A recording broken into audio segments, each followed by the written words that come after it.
Assalamualaikum warahmatullahi wabarakatuh. Salam sejahtera untuk kita semua. Masih menjawab pertanyaan-pertanyaan seputar budidaya ikan gabus yang sudah di-chat di 0816587779. Pertanyaan yang pertama dari Bapak Gofur yang ada di Wonogiri. Assalamualaikum Pak Suwandi, saya Gofur dari Wonogiri mau bertanya, apakah ikan gabus hasil setrum tidak bisa bertelur? Ya, jadi matur nuwun Pak. Ya, kalau berdasarkan pengalaman saya, tetap saja ikan gabus walaupun sudah disetrum, ya, sudah disetrum dan selama ikan itu masih hidup tetap bisa bertelur. Ya, itu menurut pengalaman saya tetap bisa bertelur. Nah, yang penting ikan itu bisa kembali sehat dan tidak luka-luka di bagian dada, pulih seperti sedia kala, nanti bisa dijadikan induk. Ya. Berikutnya pertanyaan dari Yuniar, ya Bapak Yuniar. Ya. Ini menanyakan tentang Bapak Yuniar dari Kediri, Pak. Assalamualaikum warahmatullahi wabarakatuh. Waalaikumsalam warahmatullahi wabarakatuh. Saya Yuniar Pak dari Kediri mau tanya tentang masalah pakan. Untuk mendapatkan hasil ikan gabus yang bagus, ya, pakan yang diberikan kandungannya apa Pak? Dan apa yang dibutuhkan ikan gabus untuk pertumbuhan yang maksimal? Terima kasih atas jawabannya. Sukses selalu untuk Pak Suwandi dan CV Mina Jaya Lestari. Yang dibutuhkan oleh ikan gabus untuk masalah pakan, itu yang penting tercukupi kebutuhan proteinnya, kebutuhan lemaknya, kemudian kebutuhan karbohidratnya. Nah, semakin tinggi kadar proteinnya, itu akan membuat pertumbuhan ikan gabus semakin baik. Jadi protein yang dibutuhkan ikan gabus itu antara 20-60%. Kemudian di situ yang dibutuhkan lagi ada lemaknya. Lemaknya itu 15%-an kebutuhan yang dibutuhkan. Kemudian yang dibutuhkan juga ada karbohidrat itu 20-30%. 20-30% dibutuhkan untuk karbohidratnya. Jadi asal itu dicukupi kebutuhan terutama dari sisi proteinnya, itu pasti pertumbuhannya akan semakin bagus. Baik itu nanti bisa menggunakan pelet atau menggunakan daging ya. Nah, selama itu tadi unsur tadi tercukupi, pertumbuhannya akan maksimal.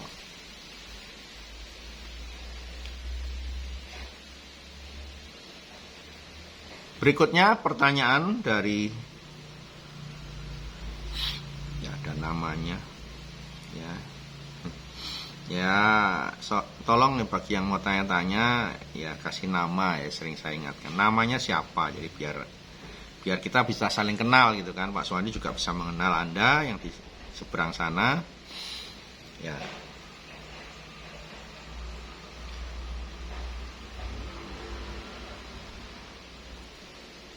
Salam sukses selalu Pak Suwandi, mau tanya kaitan dengan tayangan kolam karamba dengan menggunakan bambu. Apakah ikan gabusnya tidak masuk lewat bawah pagar, Pak? Melihat kan tanahnya berlumpur. Mohon penjelasan dan pencerahannya Pak Suwandi. Jadi pagar yang digunakan untuk membuat karamba dari bambu itu kan saya sudah sampaikan di situ, dimasukkan ke dalam tanah kurang lebih 15-20 cm dengan cara nanti pagarnya dipukul dengan kayu ya. Jadi dikasih kayu batangan begini di atas pagar, dipukul tek gitu kan. Lama-lama kan urut gitu, pagar bambunya masuk ke dalam tanah. Usahakan sebelum pagar bambu itu dipasangkan, lumpur itu sudah disingkirkan dulu sehingga ketemu tanah yang sudah agak keras. Ya. Jadi untuk mematok bambu tadi itu bukan di atas lumpur. Ya, disingkirkan dulu tanah lumpurnya, kemudian ketemu tanah yang sudah agak keras, baru dipukul dengan menggunakan kayu. Ya, berurutan gitu, pagar-pagarnya dipukul berurutan gitu, lama-lama kan turun masuk ke dalam tanah yang agak keras itu. Sehingga apa? Pagarnya betul-betul bisa menancap di situ. Sehingga tidak akan ada ikan gabus yang bisa brojol ya, atau brobos ya, atau lewat bawah gitu kan. Ya silahkan nanti bisa dipraktekkan, karena saya juga sudah mempraktekkan, gabusnya tidak akan keluar. Ya tidak akan bisa menggali di tanah yang keras.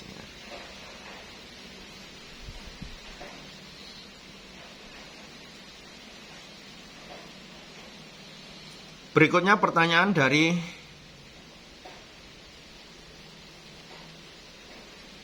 Isnaini, dari Isnaini yang ada di Jombang. Isnaini yang ada di Jombang. Ya. Assalamualaikum warahmatullahi wabarakatuh. Waalaikumsalam warahmatullahi wabarakatuh. Saya Isnaini Pak dari Jombang. Mohon ilmunya dan penjelasannya tentang masalah prospek ikan gabus ke depannya. Berikan Pak sedikit gambaran tentang prospek ikan gabus ke depan, karena memang saya baru mau mulai untuk terjun di dunia ikan gabus. Saya sering nonton tayangan-tayangan channel dunia ikan gabus dan saya sangat terinspirasi sekali dengan tayangan Bapak, karena memang banyak ilmu-ilmu yang belum saya pahami dan belum saya ketahui tentang seluk-beluk masalah ikan gabus. Ya, mohon pencerahannya Pak Suwandi. Terima kasih. Assalamualaikum warahmatullahi wabarakatuh. Waalaikumsalam warahmatullahi wabarakatuh. Pak ini yang ada di Jombang. Kalau bicara masalah prospek ikan gabus, sepengamatan saya sampai hari ini, prospek ikan gabus sangat bagus ya. Sangat bagus. Karena ikan ini beda dengan ikan pada umumnya. Kalau kita bicara konsumsi saja, untuk ikan yang dimakan setiap hari untuk konsumsi saja masih ada potensi prospeknya. Tetapi ada titik kejenuhan karena memang populasi dan orang yang membudidayakan sangat banyak sekali. Sekarang contoh misalkan lele. Lele sangat banyak sekali orang budidaya di situ. Nilai lebihnya hanya di sektor konsumsi saja atau sektor olahan saja. Tidak ada nilai lebih yang didapat dari situ. Itu saja cukup menjanjikan apabila ditekuni. Nah, sedangkan ikan gabus ini bukan sekedar hanya dibutuhkan untuk sektor konsumsi saja, untuk makanan, untuk lauk, dan untuk olahan. Tetapi ikan gabus ini mempunyai nilai lebih karena kandungan albumin yang ada di dalam ikan gabus itu sendiri. Inilah nilai lebih yang bisa kita perjuangkan dan bisa kita gali di situ. Ya, karena kandungan albumin ini sangat berguna dan bermanfaat di dunia medis, di dunia pengobatan. Sangat banyak sekali kandungan manfaat albumin. Dan saya awal-awal usaha budidaya ini bukan mengejar masalah dikonsumsinya, tetapi memang kita masuknya di sektor pengolahan dari awal. Dan ini pun sangat kekurangan bahan baku, mengingat kita untuk melakukan pengolahan kita membutuhkan bahan baku.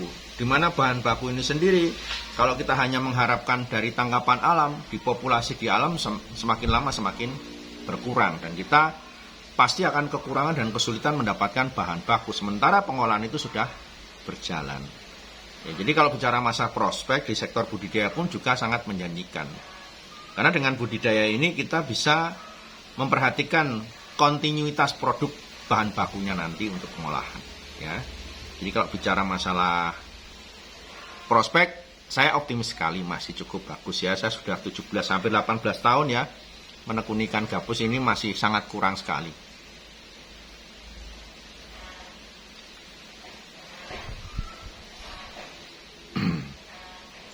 Baik, pertanyaan berikutnya dari Bapak Radi ya. Radi, Pak Radi yang ada di Serumbung, Serumbung mana ya? Magelang apa ya ini? Serumbung ya. Tahu saya kalau Serumbung Magelang ya. Tidak disebutkan kotanya. Salam kenal Pak Suwandi, saya Radi dari Serumbung ya, mau tanya seputar masalah ikan gabus. Di daerah saya banyak sekali ikan gabus, tapi jenisnya yang namanya kutuk benguk ya. Kecil-kecil, paling besar sebesar jempol orang dewasa. Ya. Apakah ikan ini juga prospek untuk dibudidayakan? Ya kalau menurut saya memang ya semua ikan gabus itu prospek Pak ya. Jadi kalau kita bicara masalah prospek, semua ikan gabus itu prospek potensi ya. Tinggal kita mau memudiakan atau tidak kan gitu. Kalau bicara masalah prospek, jenis apapun itu bisa dibudidayakan dan bisa menjadikan sebuah peluang. Kalau di tempat Bapak dikatakan kutuk benguk, ya mungkin namanya kalau di sini bahasanya mungkin karena gacua gitu atau jenisnya itu ya. Yang memang ada siripnya di punggungnya, kalau siripnya merah ya jenisnya karena gacua atau kuning gitu ya. Itu kalau bicara prospek juga prospek untuk dibudidayakan. Semua jenis cana itu prospek untuk dibudidayakan. Berikutnya pertanyaan dari Bapak Yando ya, Bapak Yando yang ada di Papua. Wah, dari Papua. Salam sukses Pak Suwandi, saya Yando yang beberapa tahun yang lalu pernah datang ke tempat Pak Suwandi bersama 4 rekan saya. Saya sangat berterima kasih sekali dan sampai saat ini masih memantau tayangan Bapak di channel YouTube Dunia Ikan Gabus Suwandi. Saya sangat senang sekali sampai hari ini saya sudah berhasil membudidayakan ikan gabus. Saya sudah bisa memproduksi benih dan sudah melakukan pembesaran dan sudah melakukan penjualan. Dan kami sangat berterima kasih sekali dengan ilmu-ilmu sewaktu kami datang ke tempat Pak Suwandi. Semoga Pak Suwandi tidak bosan-bosan memberikan ilmu kepada saya setiap saya tanya lewat WA ataupun telepon. Terus bimbing kami Pak agar kami bisa berhasil seperti Bapak berkecimpung di dunia ikan gabus. Dan ini juga saya ajarkan kepada teman-teman, saudara dan tetangga kanan kiri, dan sudah kita promosikan Pak ke wilayah-wilayah yang ada di tempat kami. Dan mereka rata-rata sudah mulai mencoba ikan gabus. Sukses selalu untuk Pak Suwandi dan terima kasih. Semoga Tuhan membalas semua kebaikan Pak Suwandi. Ya, ini saudara kita yang dari Papua ya sempat datang ya. Sukses selalu ya untuk Pak Yando yang ada di Papua. Pernah datang ke sini jauh-jauh dari Papua, 4 orang, yang membuat saya terenyuh ya, dan ya terharu lah ya, karena memang mereka jauh-jauh dari sana menghabiskan biaya yang tidak sedikit. Hanya untuk datang sampai ke Jogja mau nengok ikan gabus saja menghabiskan biaya 84 juta kalau nggak salah, itu kalau kemarin ceritanya itu 4 orang itu. Macam-macam kebutuhan selama perjalanan pulang pergi itu habisnya sudah mencapai 84 juta, itu baru untuk pulang perginya, belum yang lain-lainnya, belum nginapnya dan makan dan lain sebagainya.